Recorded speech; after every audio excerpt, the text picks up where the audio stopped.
Shalom. Cek. Sip. Perkenalkan, nama saya Daniel Putra Lubis dari Lukas kelas 12 IPA. Di sini saya berperan sebagai MC. Tetapi saya di sini tidak sendiri. Saya ditemani oleh adik manis di sebelah saya. Terima kasih Abang Daniel. Perkenalkan, saya Lola Priscilla Simanjuntak dari Daniel kelas 11 IPA. Sama ya namanya, Daniel kelas Abang Daniel, sama-sama Daniel. Oke, ngomongin nama Daniel nih. Daniel kan tokoh dari Alkitab. Kira-kira Lola tahu tidak siapa itu Daniel? Tentunya tahu ya Bang. Jadi Daniel adalah salah satu tokoh Alkitab yang dikenal karena konsistensinya dalam menaati perintah Tuhan. Salah satunya adalah dengan tidak menajiskan dirinya dengan santapan Raja Nebukadnezar. Oke, betul sekali. Jadi kita sebagai generasi muda Kristen harus bisa mencontoh sikap dan pribadi Daniel dalam konsistennya untuk menaati perintah Tuhan. Di mana ketika kita menaati perintah Tuhan, tentu saja kita tidak menyakiti sesama kita. Para hadirin, kami mengucapkan selamat datang di acara seminar Sekolah Cahaya Negeri Sidikalang dengan tema Protect the Children, Protect their Future. Lindungi anakku, lindungi masa depannya. Yang terhormat Bapak William Siregar MPD selaku pembina yayasan. Yang terhormat Ibu Evangeli Simanjuntak MPDK selaku ketua yayasan. Yang terhormat Ibu Dameria Bangun MPD selaku HRD yayasan. Yang terhormat Bapak Bercius Purba SPD selaku Kepala Sekolah Cahaya Negeri Sidikalang. Yang terhormat Bapak Ibu Wakil Kepala Sekolah Cahaya Negeri Sidikalang. Yang terhormat Bapak Ibu Guru Sekolah Cahaya Negeri Sidikalang. Yang terhormat seluruh kepala sekolah yang hadir di tempat ini dan seluruh guru pendamping dari SMP yang hadir di acara ini. Yang terhormat Bapak Dr. David Brandon selaku narasumber. Yang terhormat seluruh teman-teman yang kami kasihi dan adik-adik yang hadir di acara ini. Acara ini merupakan acara pertama dari serangkaian acara kita hari ini.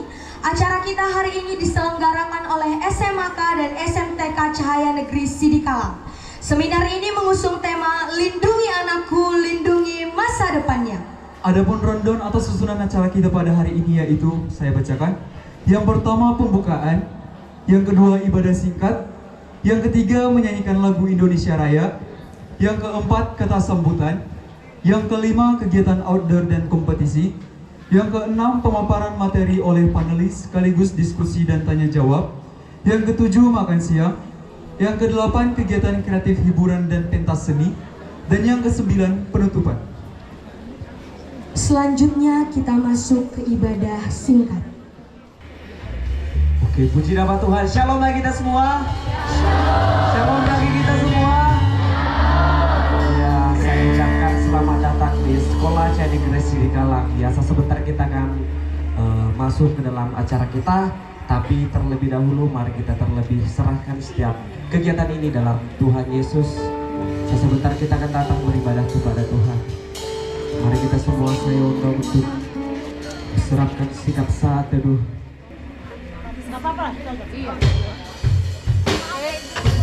Hari ini kita patut bersyukur kepada Tuhan buat segala lawatan yang selalu melimpah dalam kehidupan kita. Telah memberkati kita semua dari pagi hingga malam.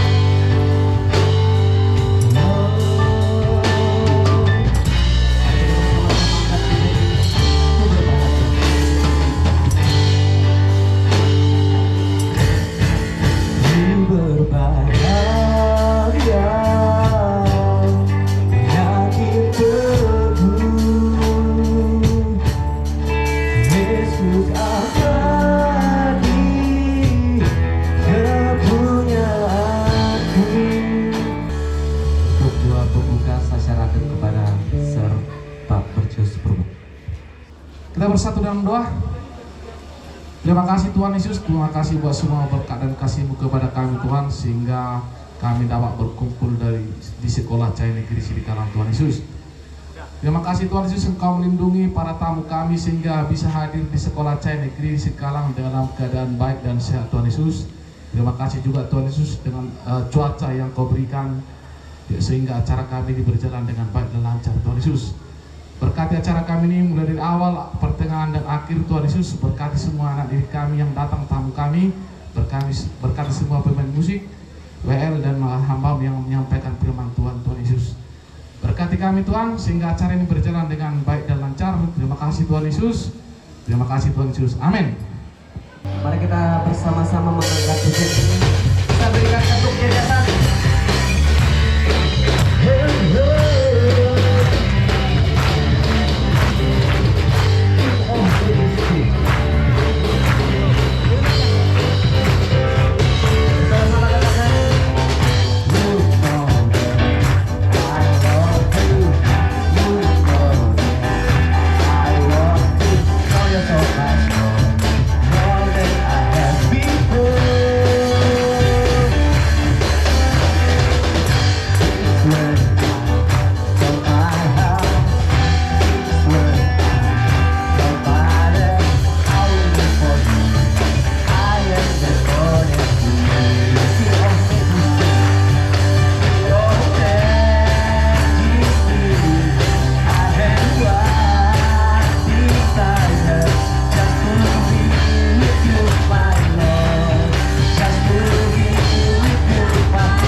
Sebagaimana kami ada hari ini, itu semua karena anugerah Tuhan. Biarlah setiap pujian kami menyenangkan hati Tuhan, dan saatnya bagi kami untuk mendengarkan firman Tuhan. Karena kami percaya ketika firman disampaikan, maka di situ mukjizat Tuhan terjadi. Ketika firman Tuhan disampaikan, maka kami percaya hidup kami dipulihkan. Di dalam nama Tuhan Yesus, kami siap dengarkan firman Tuhan. Haleluya. Amin. Shalom. Terima kasih buat Bapak Ibu dan adik-adik kami dari SMP yang sudah hadir dalam acara kita ini. Sebelumnya perkenalkan dulu nama saya Martin Harepa. Saya orang Nias, Bapak Ibu. Kalaupun ada orang Nias yang agak hitam sedikit begini, maklumi Bapak Ibu, karena sudah campuran, ya. Jadi saya punya istri satu dan satu-satunya, tidak mau tambah, ya. Dan juga satu anak. Dan kalau anak harus tambah, ya kan? Nah, hari ini kita mau belajar satu kebenaran firman Tuhan. Langsung saja kita buka Alkitab kita bersama-sama dalam kitab 2 Raja-Raja pasal yang kedua ayat yang ke-23 sampai ayat 25. 2 Raja-Raja pasal yang kedua ayat 23 sampai ayat yang ke-25. Saya akan bacakannya bagi kita semua. Perikopnya, anak-anak Betel mencemoohkan Elisa. Elisa pergi dari sana ke Betel. Dan sedang ia mendaki, maka keluarlah anak-anak dari kota itu, lalu mencemoohkan dia serta berseru kepadanya, naiklah botak, naiklah botak. Lalu berpalinglah ia ke belakang, dan ketika ia melihat mereka, dikutuknyalah mereka demi nama Tuhan. Maka keluarlah 2 ekor beruang dari hutan, lalu mencabik-cabik, dan mereka 42 orang anak. Dari sana pergilah ia ke Gunung Karmel, dan dari sana pula kembalilah ia ke Samaria. Bapak Ibu dan adik-adik kami yang terkasih, kalau kita perhatikan cerita dari Elisa ini, bahwa pada saat itu posisi stylean rambut Elisa itu bukan seperti saya, tapi stylannya botak, ya kan? Mungkin lebih daripada satu sisir rambut berkurang dari kepalanya. namun muncul sekumpulan anak-anak yang mengejek. Nah, ejekannya seperti biasa pada umumnya, naiklah botak. Nah, muncul sebuah cemoohan, muncul sebuah ejekan. Bayangkan anak-anak sama orang tua digitukan. Dan apa yang terjadi, teman-teman? Dikatakan ayat 24 bahwa keluarlah dua beruang. Dua beruang inilah yang mencabik-cabik 42 anak ini. Kenapa? Satu, karena mencemooh. Nah, hari ini kita mau belajar apa sih keuntungan kita tidak mencemooh orang lain. Nah, kita belajar keuntungannya. Saya pelajari, mari kita buka Alkitab kita Bapak Ibu. Satu ayat firman Tuhan lagi dalam kitab Mazmur. Mazmur pasal pertama, ayat yang pertama, saya akan bacakannya bagi kita semua. Begini bunyi firman Tuhan. Berbahagialah orang yang tidak berjalan menurut nasihat orang fasik, yang tidak berdiri di jalan orang berdosa, dan yang tidak duduk dalam kumpulan pencemooh, tetapi yang kesukaannya ialah Taurat Tuhan, dan yang merenungkan Taurat itu siang dan malam. Artinya apa? Orang yang tidak suka mengejek, orang yang tidak suka menghina, orang yang tidak suka mencemooh adalah orang-orang yang hidupnya bahagia. Apa sih untung kita mengejek teman kita? Apa sih untungnya kita menghina mereka? Kita sama-sama Tuhan ciptakan. Ingat, kita itu makhluk istimewa. Bahkan kita paling istimewa daripada malaikat. Saya harus katakan begini adik-adik. Ingat, waktu malaikat jatuh ke dalam dosa, Tuhan gak mau tolong, langsung dicampakkan. Tapi pada saat engkau dan saya berdosa, anaknya satu-satu turun ke dunia, mati di kayu salib, tebus dosa kita dan selamatkan kita. Itulah keistimewaan kita. Nah, kalau ada di antara kita giginya mancung ke depan ataupun mancung ke dalam, bersyukur engkau cantik teman. Kalaupun ada hidungnya yang mancung ke dalam dan mancung keluar, bersyukur. Coba lihat kanan kirinya, engkau cantik dan istimewa teman. Iya. Akan? Ini buktinya. Teman-teman perhatikan, waktu kamu berkata kamu cantik dan kamu istimewa, yang keluar apa? Senyuman. Iya kan? Yang ompong pun kelupaan, senyum. Kenapa? Karena orang yang tidak mencemooh, orang yang tidak suka mengejek, orang yang tidak suka membuli adalah orang-orang yang bahagia, orang-orang yang akan memperoleh berkat Tuhan di pagi hari ini. Amin. Saya percaya teman-teman, selama kita bersyukur dengan apa yang Tuhan berikan kepada kita, maka kita orang-orang bahagia. Menerima orang lain, melihat kelebihan orang lain, tidak melihat kekurangannya. Saya percaya di balik semuanya Tuhan punya rencana. Amin buat firman Tuhan. Kita angkat satu lagu pujian lagi tadi, How Great.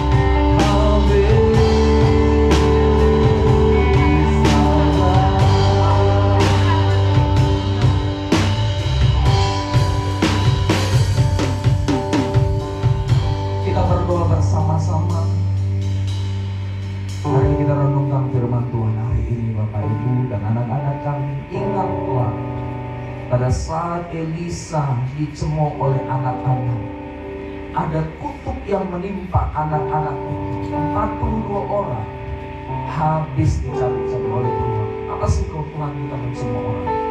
Kalau ada di antara kita yang suka mencemooh, kita minta ampun sama Tuhan. Izinkan Tuhan mengubah mindset kita bahwa setiap orang Tuhan ciptakan berbeda dan unik, karena Dia Allah yang kreatif, Allah yang bisa melakukan segala sesuatu, dan Dia punya rencana yang istimewa. Dan ingat firman Tuhan hari ini, bahwa orang-orang yang tidak suka mencemooh, orang yang tidak suka mengejek adalah orang-orang yang berbahagia. Mari kita tebarkan yang baik. Bapa dalam surga, hamba-Mu berdoa buat setiap kami yang sudah mendengarkan firman-Mu. Biarlah Roh Kudus bekerja di setiap hati kami, di setiap hati anak-anak-Mu, sehingga pikiran, perkataan, tindakan, bahkan setiap apa yang Tuhan sudah ciptakan dalam hidup kami bisa melihatnya bersyukur, kami bisa mengucapkan syukur, sehingga nama Tuhan dipermuliakan di dalamnya. Bapa, setiap rangkaian kegiatan ini kami serahkan ke dalam tangan Tuhan. Biar hadirat Tuhan bekerja di tempat ini, menjamah setiap kami. Kami mendapat hal-hal yang baru, kami menambah wawasan yang baru daripada Tuhan. Kami percaya ada pembelajaran ilahi yang Tuhan akan kerjakan di tempat ini, yang mengubah hidup kami, untuk kami bisa berjalan dalam rencana Tuhan dan menikmati kasih Tuhan. Terima kasih Tuhan, terpujilah Tuhan. Kami serahkan semuanya ke dalam tangan Tuhan. Kami tutup ibadah ini dalam nama Tuhan Yesus Kristus. Kami berdoa dan mengucap syukur. Amin. Saya serahkan pada Yesus.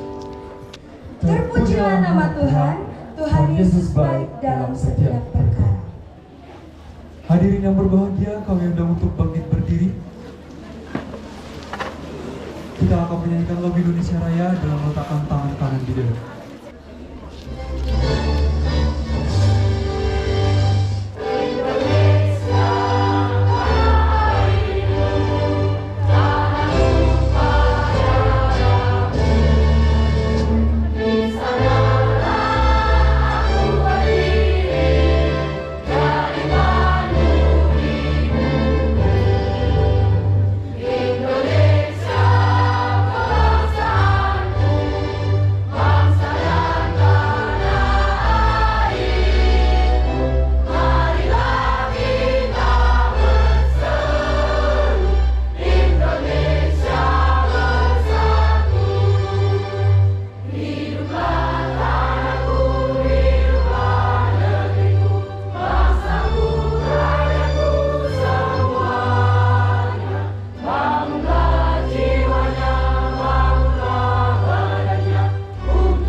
Hadirin, saya persilahkan untuk duduk kembali.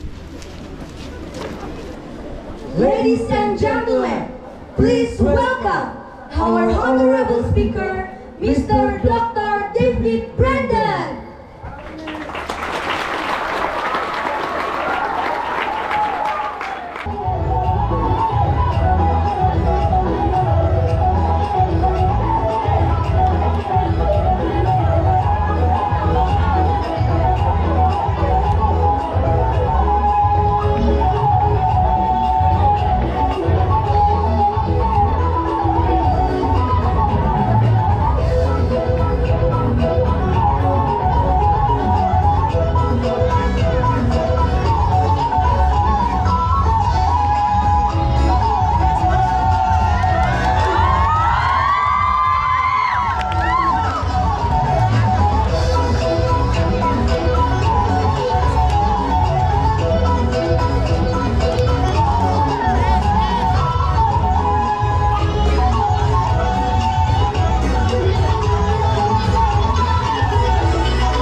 Indonesia is the most beautiful land in the universe.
you right, Ola. We must have to maintain our cultural diversity through this dance, don't we? Absolutely yes, I agree with you. Oke, jadi dari yang barusan sangat menarik bukan adik-adik? Oke, jadi kita sebagai generasi muda Sumatera Utara harus bisa meningkatkan kebudayaan kita sendiri ya teman-teman. Hadirin yang terhormat, sebentar kita akan mendengar kata sambutan dari Bapak Bercius Purba SPD selaku Kepala Sekolah SMA Cahaya Negeri Sidikalang. Kepada Bapak dipersilahkan. Baik, saya sapa semua. Salam. Selamat pagi. Pertama-tama kita ucapkan puji syukur kepada Tuhan kita Yesus Kristus sehingga pada hari ini kita dapat berkumpul di Sekolah Cahaya Negeri Sidikalang dalam keadaan sehat. Yang saya hormati Yayasan Cahaya Cinta Negeri, Bapak Pembina dan dan Ibu Ketua Yayasan. Itu juga dengan Bapak, Ibu, orang tua kami dari STTOI yang sudah datang, dari tamu kami dari Amerika. Thank you. We're welcome to Sekolah Cahaya Negeri Sidikalang. Begitu juga kami ucapkan terima kasih kepada Bapak Ibu guru pendamping. Ada 47 Bapak Ibu guru pendamping yang datang dari 23 sekolah SMP negeri yang kami undang, dan ada 7 Kepsek kepala sekolah yang datang, termasuk Pak Jansen Nadia yang datang dari Pegagan Hilir. Kemarin kami mulai bicara, dan Bapak Ibu guru kepala sekolah lain juga, saya lupa namanya, kebetulan Pak Jansen ini senior saya dulu di Model Medika. Bapak Ibu masuk 2009, keluar saya masuk 2009. Bapak Ibu, terima kasih atas kehadirannya, partisipasinya di acara seminar Lindungi Anakku, Lindungi Masa Depannya. Perlu kita, Bapak Ibu, zaman sekarang ini perlu kita lindungi anak kita, lalu perlu kita lindungi cita-citanya masa depannya. Di Sekolah Cahaya Negeri Sidikalang, Bapak Ibu, kita sudah berkembang, sudah banyak juga siswa kita yang sudah masuk ke perguruan tinggi negeri. Dan yang paling penting, yang paling utama di Sekolah Cahaya Negeri Sidikalang yang kita bentuk adalah karakternya. Jadi sepintar apapun orang, kalau karakternya tidak dibentuk dengan baik, maka akan susah nanti masa depannya, Bapak Ibu. Oleh karena ini sangat penting seminar ini kami adakan, Bapak Ibu dan adik-adik kami semua, sangat penting supaya anak didik kami semua melindungi dan menatap masa depannya. Ya, jadi anak didik kami Sekolah Cahaya Negeri Sidikalang perlu saya bicarakan 28 tahun ini yang masuk ke perguruan tinggi negeri.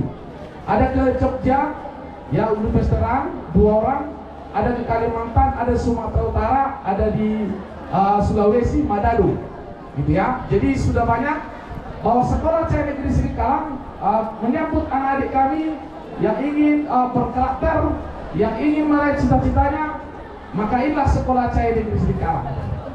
Ini ada jurusan IPA dan IPS, ya, bukan hanya jadi pendeta dari sini, Bapak Ibu.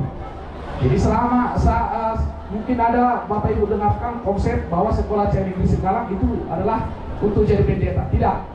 Ini sudah masuk perguruan tinggi negeri dan kedinasan siswa kita tahun ini, dan tahun yang sebelumnya juga sudah ada 23 yang masuk perguruan tinggi negeri.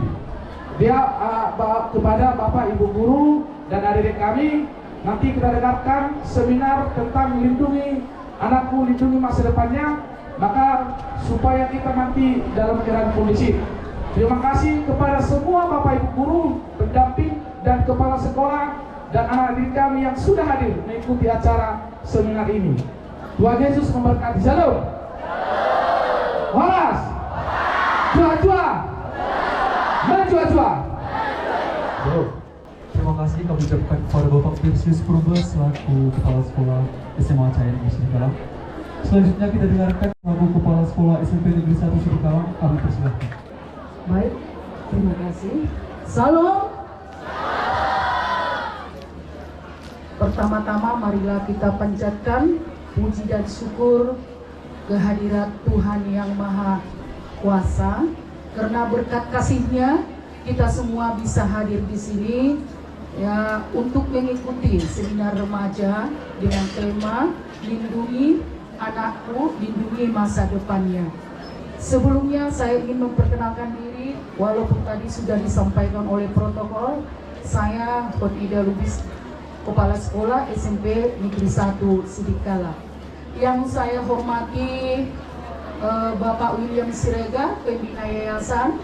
Yang saya hormati Ibu Evani Simanjuntak, Ketua Yayasan.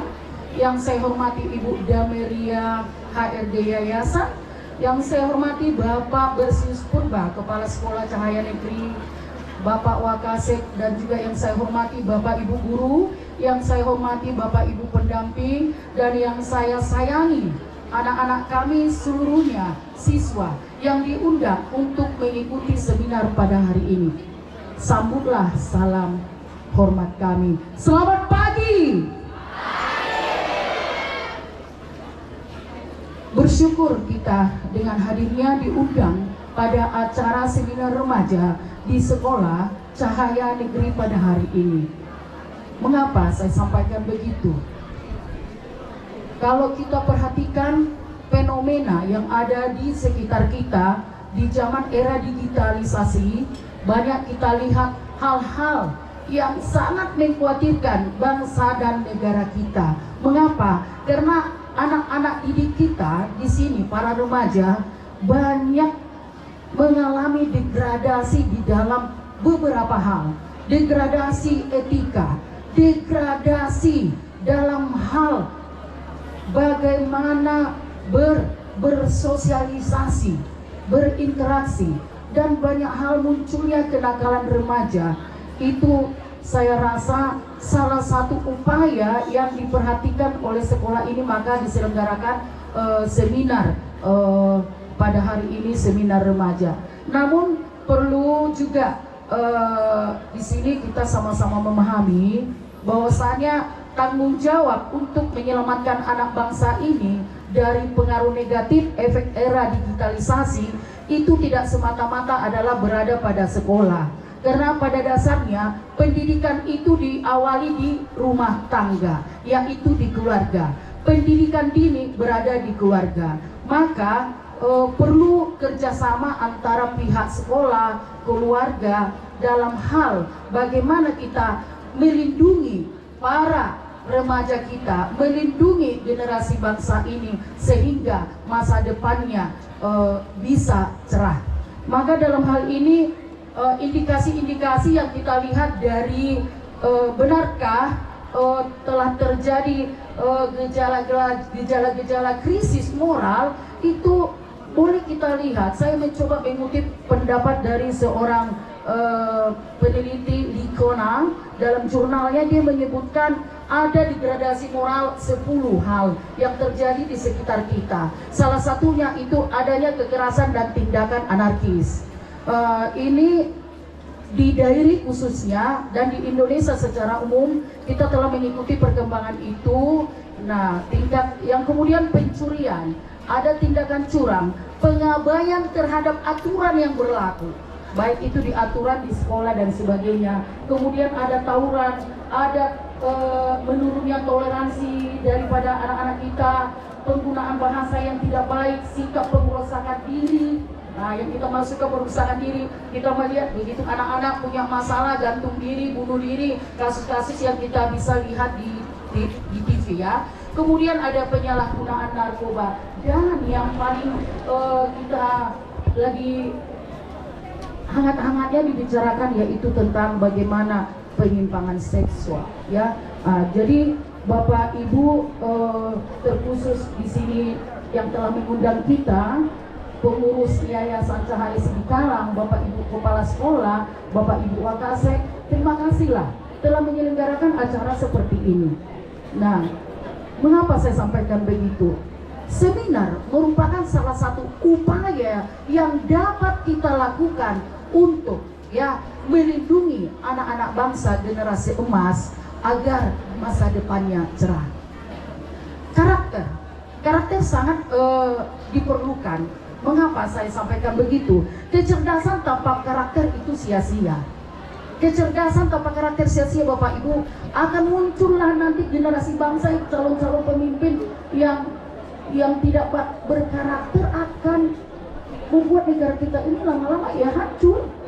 Nah, karena itu perhatian dengan adanya ini, saya lihat juga begitu keren ya, bisa mendatangkan narasumber Bapak David Brandon di sini. Terima kasih Bapak, luar biasa, tepuk tangan dulu untuk Cahaya Negeri ya.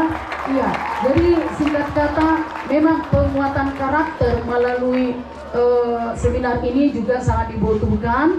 Maka kita berharap kami juga ya agar dapat mengikuti kegiatan yang dilakukan seperti ini di sekolah, boleh dalam bentuk seminar, boleh dalam bentuk sosialisasi dengan melibatkan OSIS yang ada di sekolah. Maka untuk selanjutnya ada satu kata yang saya kutip pendapat Ralph Waldo Emerson. Nah, benarkah bahwasanya orang-orang yang memiliki karakter itu maka dialah penguasa masa depan? Begini pendapatnya. Taburlah pemikiran, maka engkau akan menuai tindakan. Taburlah tindakan, maka engkau akan menuai kebiasaan. Taburlah kebiasaan, maka engkau akan menuai karakter. Taburlah karakter, maka engkau anak-anak kami seluruhnya akan menuai masa depan. Itulah masa depan yang cerah. Terima kasih. Selanjutnya kita akan mendengarkan kata sambutan dari Ibu Evameli Simanjuntak MPDK selaku Ketua Yayasan Cahaya Cinta Negeri Sidikala. Shalom bagi kita semua. Wah, luar biasa puji Tuhan ya, anak-anak yang cantik dan ganteng sudah datang dari tempat yang jauh, boleh berkumpul di Sekolah Cahaya Negeri. Terima kasih ya sudah mau datang. Yang saya hormati para hamba Tuhan, it's an honor for us.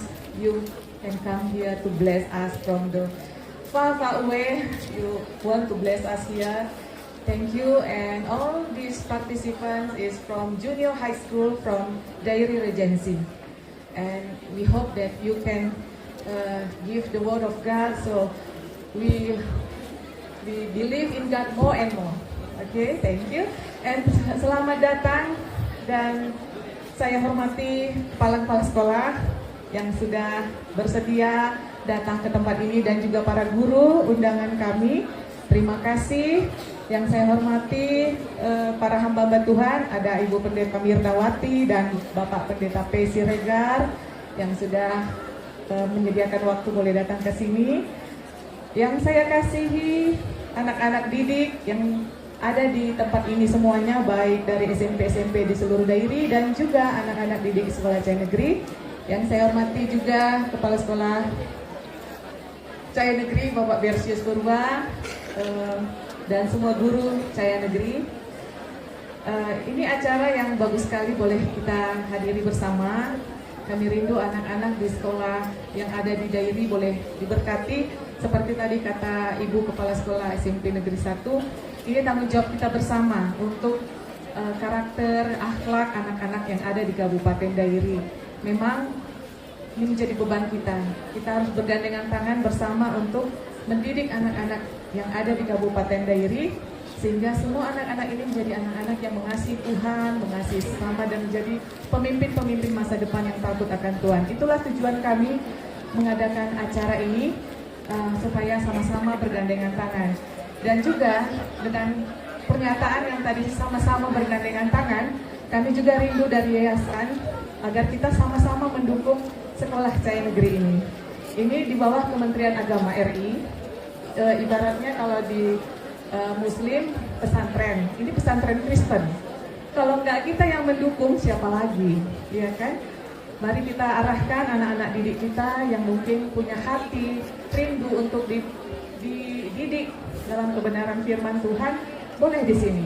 Ada asrama, itu asrama. Nanti ada open house akan ditunjukkan yang ada di sini. Yang jauh dari Tigalingga misalnya, ya. Sudah beberapa anak didik kita yang dari Tigalingga, dari Sibolga, dari Aceh, Pulau Nias ada juga. Itu semua boleh datang ke tempat ini. Buat anak-anak, doakan, minta tuntunan Tuhan supaya sekolah mana yang terbaik, yang khususnya mendidik karakter, khususnya menjadi menjadikan kita pribadi yang mengasihi Tuhan. Apalagi di zaman sekarang banyak sekali anak-anak yang tidak dekat sama Tuhan, hidup bebas semaunya. Nah, di sini kita akan dididik mulai bangun pagi sampai malam hari, semua terschedule, mulai ibadah, belajar, ada les dan berbagai macam kegiatan lainnya. Ini harapan kami Bapak Ibu, kepala sekolah, guru ya yang sudah mau mengarahkan anak-anak dirinya ke sini. Kita sama-sama bergandengan tangan mendukung alat Tuhan di tempat ini, Sekolah Cahaya Negeri menjadi sekolah seperti tanda petik ya pesantren Kristen. Kita sama-sama majukan. Terima kasih, Shalom, Tuhan Yesus memberkati.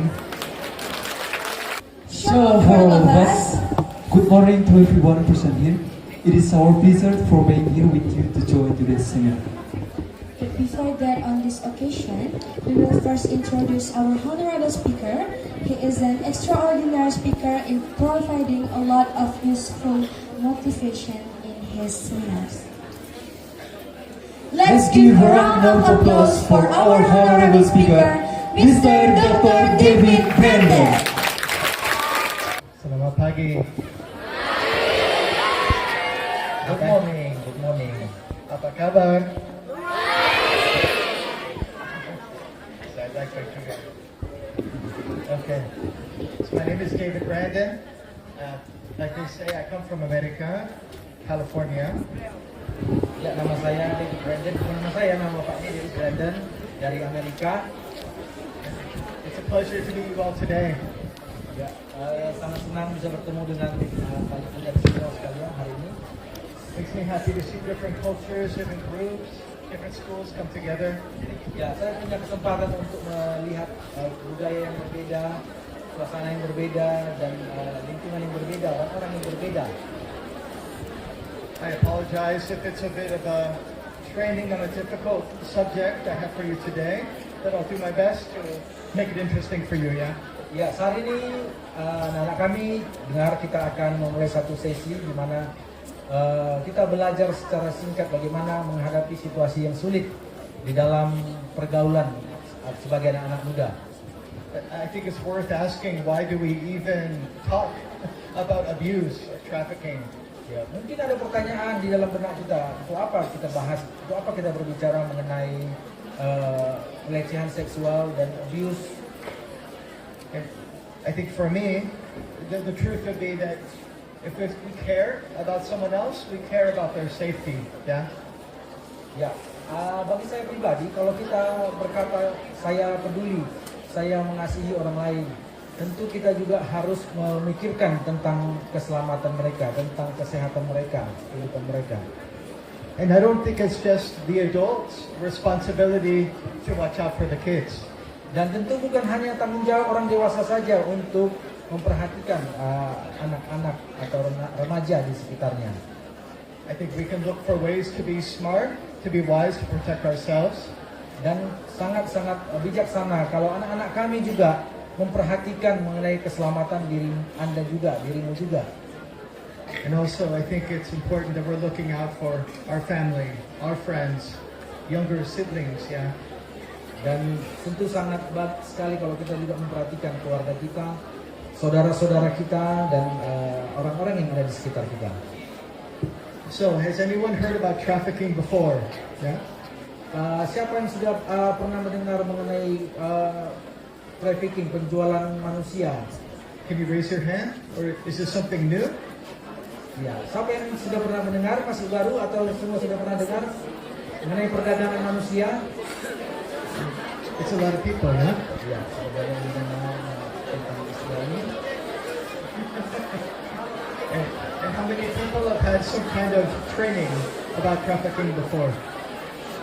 Siapa yang sudah pernah mendapatkan pelatihan mengenai hal ini sebelumnya? Adakah? So maybe one or two. Then maybe this is brand new for many of you. Ya, tidaknya terlalu banyak ya, tapi mungkin baik sekali kita punya kesempatan saat ini untuk kita boleh bersama-sama mendengar mengenai masalah ini, isu ini. I think that's wonderful. I'm glad you're here. Ya, sangat bagus sekali, indah sekali kita boleh bersama berkumpul dan anak-anak kan juga boleh bersama di tempat ini. I think we're all here for a reason today, yeah? Ya, ada alasan yang khusus kenapa kita bersama, kenapa anak-anak kami diundang di dalam seminar hari ini.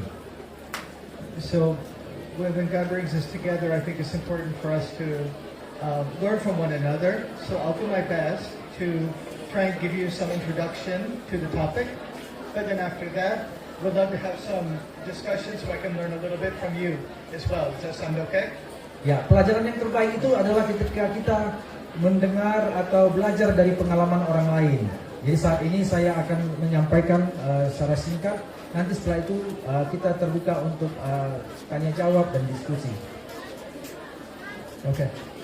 So when we talk about protect the children, what comes to mind to me is when you have the abuse or trafficking in a house or outside of the house, these are threats to the girl, threats to her safety or the boy's safety. Yeah. Ya, anak-anak kami perhatikan ke depan. Ketika kita berbicara mengenai tema kita hari ini, lindungi anak kami, kita akan berpikir mengenai dua hal, yaitu perdagangan manusia dan juga mengenai pelecehan seksual. So let me give you an example of like outside threat. Ya, saya akan berikan contoh mengenai ancaman yang datang dari luar. I remember many years ago, I saw the movie Taken. Anyone like to watch movies? Ya, beberapa tahun yang lalu saya menonton sebuah film yang berjudul Taken. Siapa yang sudah pernah nonton film Taken? Atau siapa yang suka nonton? A few? So with Liam Neeson, yeah, what happens is his daughter gets taken. Yeah? Ya, jadi dalam film Taken ini seorang putri dari seorang ayah diculik.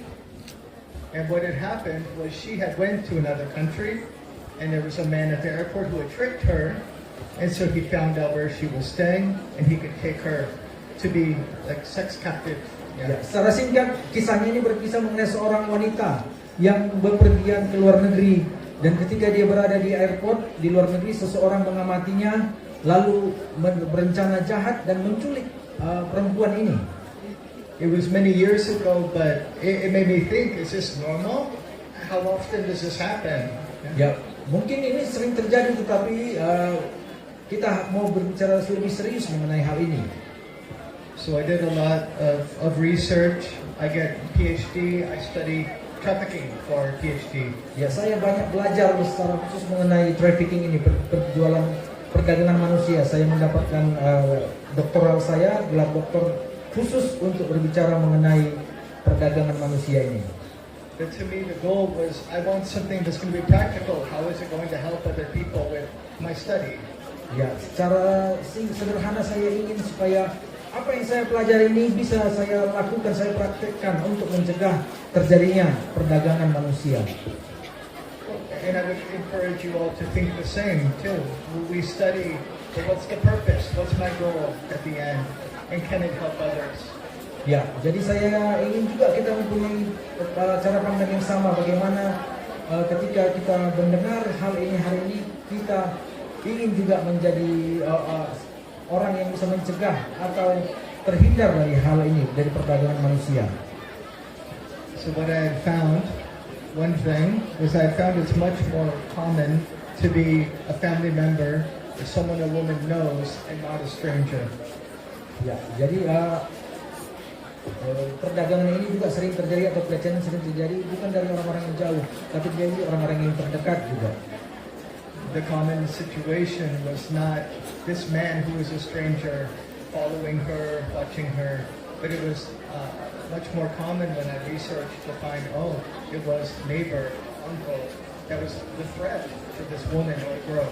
Ya, dalam pengalaman pribadi saya dan juga dalam riset yang saya dilakukan, banyak pelecehan atau perdagangan manusia ini terjadi bukan dilakukan oleh orang lain, tetapi dari tetangga atau bahkan keluarga terdekat sendiri.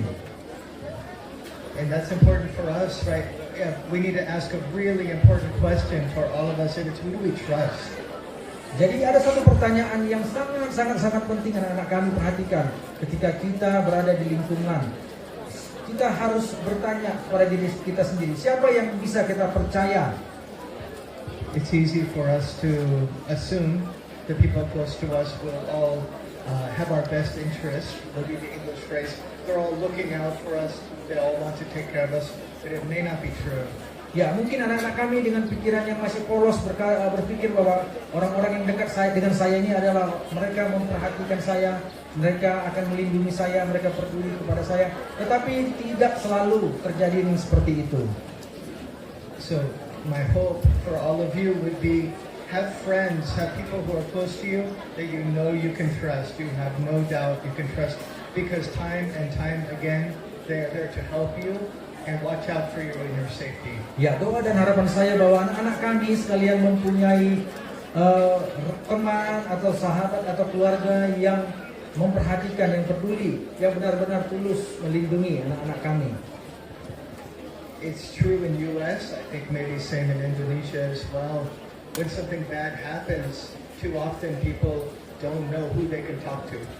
Ya, di Amerika, anak-anak kami perhatikan, dengarkan, di Amerika itu banyak sekali kejadian ketika ada pelecehan seksual terjadi atau perdagangan manusia terjadi. Mereka tidak tahu kepada siapa mereka harus datang untuk menceritakan masalah ini, kepada siapa mereka harus terus terang ketika mereka mengalami hal ini. And so we know that relationship is very important in Indonesia, or for anyone. Ya, jadi sangat penting bagi anak-anak kami memiliki hubungan yang baik dengan seseorang yang bisa dipercaya. So I would encourage you, you are, as you get older, it's more and more choice as well. Who is my community? What group am I a part of? Dan sangat penting sekali ketika anak kami sekarang tingkat SMP sudah semakin bertumbuh kedewasaannya. Anak-anak kami harus memiliki komunitas, harus bisa memilih komunitas yang mana saya akan berada, sehingga anak-anak kami bisa dilindungi, terlindung dari hal-hal yang tidak baik. And to encourage you when you are spending time with people of good character, smart people, you become the same. Ya, jadi ketika anak-anak kami berada di komunitas, di lingkungan yang baik, yang pintar, yang rajin, tentu karakter ini akan bisa menular kepada diri anak-anak kami. Remembering the world has many dangers, but you are not alone. Ya, ingat ada satu firman berkata, banyak pencobaan, banyak persoalan yang terjadi, tapi ingatlah bahwa kamu tidak sendirian. So basically two types of trafficking most common, yeah? Ya, ada dua jenis perdagangan manusia yang sering terjadi. Labor trafficking for work. Ya, ada perdagangan manusia dipekerjakan sebagai pekerja, and sex trafficking. Dan kedua itu perdagangan manusia yang dipekerjakan sebagai pelaku seks, diperdagangkan untuk menjadi perdagangan seksual. The labor trafficking, I would think, imagine the woman who goes to work in someone's house. She's working hard as a housekeeper, maybe not getting paid, maybe being physical abuse at that house. Ya, yang pertama itu perdagangan manusia yang diperlakukan sebagai pekerja tanpa digaji. Ya, dia bekerja di tempat orang, dipaksa untuk bekerja keras lebih dari 12 jam. Ini terjadi. I read too many books, too many articles, and I see some statistics. Yeah. Ya, saya banyak baca buku dan statistik di Indonesia juga menunjukkan ini meningkat. Some sources say last year $160 billion made by trafficking. Ya, statistik menyatakan $160 billion. Ada 190 miliar US dollar beredar untuk hal-hal yang pekerja seksual yang bersifat pornografi juga seksual. From labor and sex, yeah, both. So you can imagine how many people must be involved to make that much money, yeah? Ya, Anda bisa bayangkan 190 miliar dolar digunakan untuk perdagangan seksual, dan ini melibatkan banyak sekali orang, ribuan. Some estimate around 29 million people every year traffic. Ya, ada perkiraan ada sekitar 20 juta orang diperdagangkan. So, what do we do to protect ourselves? How do we stay safe? Lalu bagaimana anak-anak kami bisa terlindungi, bisa menjaga diri dari hal ini menimpa Anda? So what I want to do so we can work together, I'm going to give you a story and then we can discuss together. Yeah, sound good? Ya, anak-anak kami perhatikan, sebentar saya akan membagikan cerita, lalu saya akan bertanya nanti, kita akan minta anak-anak kami untuk memberikan pertanyaan, menjawab pertanyaan saya juga. If you just want to listen, it's wonderful. If you're brave, you can say some answer. Yeah. Ya, perlu perhatikan ya cerita yang akan saya bagikan saat ini. So here's a story I've seen in my work before. Like a online boyfriend is what I would call this story. Yeah. Oke. Jadi anak-anak kami perhatikan ya, cerita ini ada hadiahnya ya. Jadi siapa nanti yang bisa menjawab pertanyaan atau bertanya juga, nanti ada 4 hadiah yang akan diberikan kepada anak-anak kami. Perhatikan ya ceritanya ya. Cerita ini mengenai pacaran melalui online.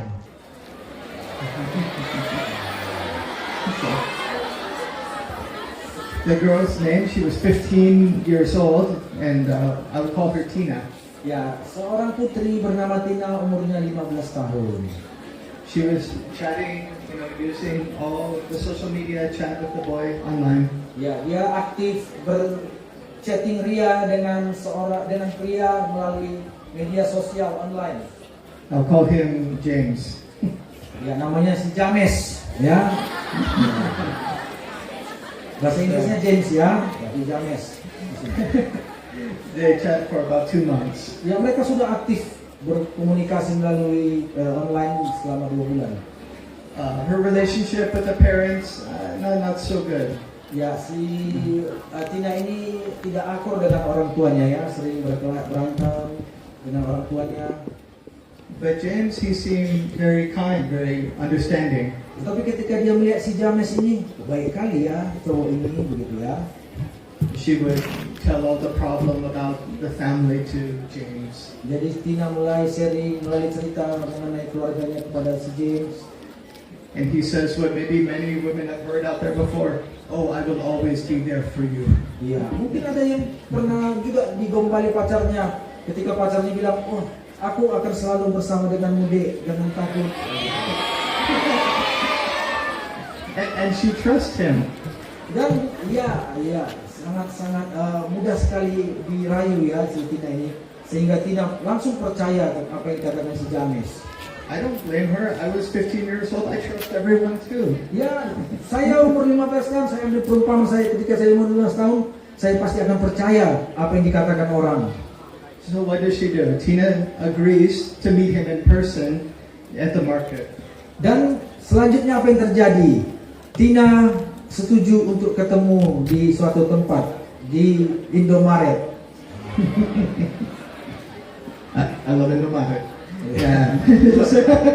So Tina meet James at the Indomaret in secret, doesn't let the parents know. Ya. Selanjutnya Tina dan James ketemu lagi di Indomaret tanpa ada yang tahu, orang tuanya nggak tahu. She meets and she recognized James because they sent so many photos to each other. She recognized his face. Ketika pertama kali ketemu, Tina langsung tahu itu si James karena dia sering bagi-bagi foto ya, kirim-kiriman foto. She thinks, oh, he's even more handsome in person. Wow, ternyata si James ini lebih ganteng dari fotonya. But not a good person. Tetapi malamnya si James ini bukan orang yang baik hati. Because she followed him home. Karena ketika si Tina pulang ke rumahnya, James mengikuti dari belakang. They stay at his house. Ya, si James stay at his house. Ya, ketika James pulang, si Tina ikut pulang juga ke rumah si James. Bahkan si Tina ikut tinggal juga bersama di rumah si James. He promised her, oh, we will get married. We'll get married soon. Ya, selanjutnya tentu anak-anak kami sudah bisa menerka apa yang terjadi. Si James bilang, Dek, aku akan tanggung jawab, Dek, apapun yang terjadi. But no ring. Tapi ya, bertanggung jawab tapi tanpa ada ikatan ya, tanpa ada namanya pernikahan. So one day he takes her to meet a group of men. Suatu hari si James membawa Tina ini ke pertemuan dengan teman-teman James, anak laki-laki semua. She learns that he's been given some money and she has been sold to this group of men. Dan pada waktu itu si Tina menyadari bahwa dia telah dijual karena si James menerima uang dan Tina diberikan kepada laki-laki di dalam pertemuan itu. These men take her to work at a brothel in Bali. Ya, Tina dibawa ke tempat pelacuran, ke rumah pelacuran di Bali ya. So, she had no passport, no money, just stuck. Ya, karena Tina ini tidak punya uang, tidak punya paspor juga, sehingga dia tidak bisa melarikan diri, tidak bisa melaporkan dirinya telah mengalami perdagangan seksual kepada pihak berwajib. Kapan kita bisa katakan bahwa Tina sudah terlambat? Saat Tina diajak sama si James bertemu dengan seseorang. Yeah, so he said that it is too late for Tina when she was agreeing to meet James in the marriage. I think it's a good answer. A+. Ya, karena panitia ini orangnya yang menepati janji, langsung dikasih hadiah. Jawabannya tepat karena ketika melalui online tidak seberbahaya ketika kalian jumpa langsung dengan orangnya, begitu ya. Itu ketika jumpa langsung itu tingkat berbahayanya itu lebih tinggi ketika hanya melalui chattingan online, begitu ya. I think this is a really important question, but for any of you, please raise your hand. What would you do different if you were Tina so you can be safe? Oke, pertanyaan yang kedua, siap-siap. Seandainya anak-anak kami di posisi Tina diajak si James ketemu di Indomaret, apa tindakan yang bisa kalian lakukan selain atau berbeda dari tindakan si Tina ini? Coba, siapa? Tindakan yang apa yang bisa anak-anak kami lakukan berbeda dari tindakan yang dilakukan si Tina ini? Sebelumnya saya dari SMP Negeri 1 Leparira. SMP Negeri 1 Leparira mana? Adapun tindakan yang akan saya lakukan sebelum saya bertemu dengan James, jika saya sebagai Tina, saya akan terlebih dahulu berbicara dengan orang terdekat saya, yaitu orang tua saya. Saya akan menceritakannya kepada orang tua saya terlebih dahulu sebelum saya bertemu dengan seseorang yang sebelumnya saya tidak pernah bertemunya secara langsung. Karena pentingnya untuk tidak percaya terhadap seseorang yang sebelumnya kita belum bertemu dengan seseorang itu. Terima kasih.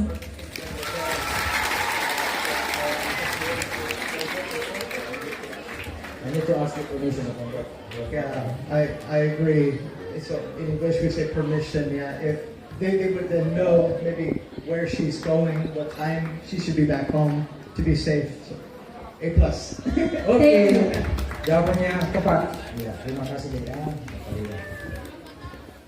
About the smart students here. Iya, anak-anak kami yang ada di sini pintar-pintar semua, jago-jago semua ya. Sebelumnya terima kasih kepada Mister dan yang lainnya. Perkenalkan, nama saya Alda Sinaga, saya dari SMP Negeri 3 Sumbul. SMP Negeri 3 Sumbul, oke. Perkenalkan, nama saya Cek Manuela Borgirsa, saya dari SMP Negeri 2 Sumbul. Perkenalkan, nama saya Beatrice Prakisari Stokir, saya dari SMP Negeri 1 Pegagan Hilir. Perkenalkan, saya Jessica Spayo, saya dari SMP Negeri 2 Sempalan Hilir. Perkenalkan, nama saya Ririn Julatat Banggar, saya dari SMP Negeri 2 Tigalinggan. Perkenalkan, nama saya Sarmaulina Siotang, saya berasal dari SMP Negeri 1 Sidikalang. Perkenalkan, nama saya Reka Dedi Banjarnawar, saya dari SMP Negeri 4 Sumbul. Perkenalkan, nama saya Derbiwi Rasastra Harefa, saya dari UBT SMP Negeri 1 Singapura Bunga. Perkenalkan, nama saya Paris Tanggang, asal sekolah saya dari SMP Negeri 1 Pertubuhan. So, terima kasih, jawabannya bagus semua ya. A lot of good answers. Thank you so much. Who are the people that support us? Maybe our parents, our friends, but also God. Ya, karena ada orang-orang yang mendukung kita, orang yang terdekat, yang mengenal, mengasihi kita. Tetapi ingatlah juga ada Tuhan yang mengasihi kita, yang selalu peduli dengan kehidupan kita. The strongest. Ya, karena dia yang paling kuat, yang bisa memberi pertolongan bagi kita. Harta yang indah Tuhan berikan bagi kami pada siang hari ini, yaitu pengetahuan bagaimana bekerja sama dengan Tuhan dalam melindungi diri, sehingga tidak menjadi orang yang bodoh, tetapi menjadi orang yang bijaksana. Tuhan, kami mau berpaut kepadamu, hidup kami mau Tuhan bersama dengan Tuhan dimanapun kami berada. Di situ Tuhan ada, apapun masalah kami, solusinya selalu ada di tangan-Mu. Karena itu kami mau Tuhan di dalam kami dan kami di dalam Tuhan. Saudara yang dikasihi oleh Tuhan, kita ingin Tuhan ada dalam kita, tetapi Tuhan jauh lebih ingin kita ada di dalam Dia. Begitu sederhananya syaratnya, hanya kalau kau buka, aku masuk. Dengan telinga rohani kita mendengar saat ini dia mengetuk, bukalah pintu hatimu, aku rindu masuk, karena aku sangat sayang padamu, karena aku punya banyak rencana yang indah untukmu, untuk masa depanmu, karena aku sangat rindu melindungi engkau dari segala yang jahat. Caranya hanya satu, jika aku ada di dalam engkau, engkau di dalam aku. Dengan telinga rohani, dengarlah Tuhan mengetuk. Dan jika engkau mau, saya akan bimbing doanya, bagaimana engkau mengundang Yesus, membuka pintu itu yang diketuknya, dan mengundang dia masuk dalam hatimu. Bagi yang mau menyatu dengan Tuhan, ini doamu, saya akan bimbing doa ini. Ikutilah doa ini. Tuhan Yesus yang baik, terima kasih Engkau mengasihiku dengan kasih yang kekal. Engkau mampu memperhatikanku, mengasihiku dengan cinta yang kekal.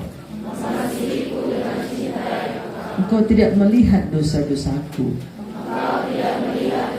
karena dosaku sudah kau tanggung di kayu salib. Terima kasih Tuhan. Dengan sukacita aku buka pintu hatiku. Aku undang Engkau. Masuklah ke dalam hatiku. Menjadi Tuhanku, Juru Selamatku, Bapa yang kekal bagiku. Pimpinlah hidupku. Isi hidupku dengan kasih-Mu, dengan terang firman-Mu. Buat aku haus akan Engkau. Buat aku jatuh cinta kepada Yesus, sehingga hidupku indah dan berbahagia dalam segala situasi sepanjang hidupku. Terima kasih Tuhan. Masuklah dalam hatiku. Ampunilah dosa-dosaku. Dan pimpinlah hidupku ini Tuhan, menjadi orang yang bijaksana. Tidak bisa dipermainkan iblis. Tidak dibodoh-bodohi setan. Karena aku sudah memiliki Yesus di hatiku, dan firman-Nya menerangi hidupku. Terima kasih Tuhan atas cinta-Mu yang kekal. Seumur hidupku aku akan menikmati Engkau. Aku dalam Yesus dan Yesus dalamku. Terima kasih Bapa. Dalam nama Tuhan Yesus aku bersyukur karena hari ini aku lahir baru. Haleluya. Amin. What a great speaker, right, Daniel? Yeah, exactly, Lola. Hope this seminar has provided positive benefits for all of us here. Buat adik-adik semua masih semangat dong? Tunjukin semangatnya lagi. Oke, sekarang kita bakal masuk ke sesi game.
Sebelum makanan dibagikan, kita berdoa terlebih dahulu.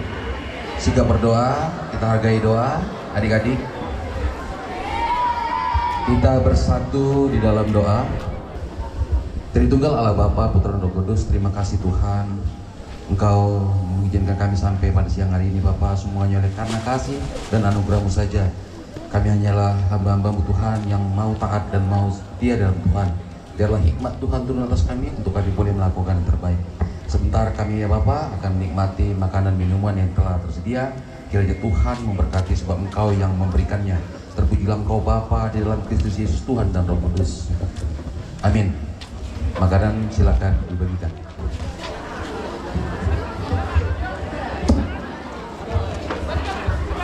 Cincin air, silakan. Shalom bagi kita semuanya. Di sini kami dari kelas Abraham atau kelas 10 IPA ingin menampilkan tentang cara kerja kincir air menggunakan fluida dinamis. Alat dan bahan, yang pertama adalah lem, gunting, pisau atau cutter. Bahan, stick, botol air mineral, sedotan, tusuk lidi, dan air. Cara kerja kincir air menggunakan fluida dinamis atau fluida yang bergerak atau mengalir.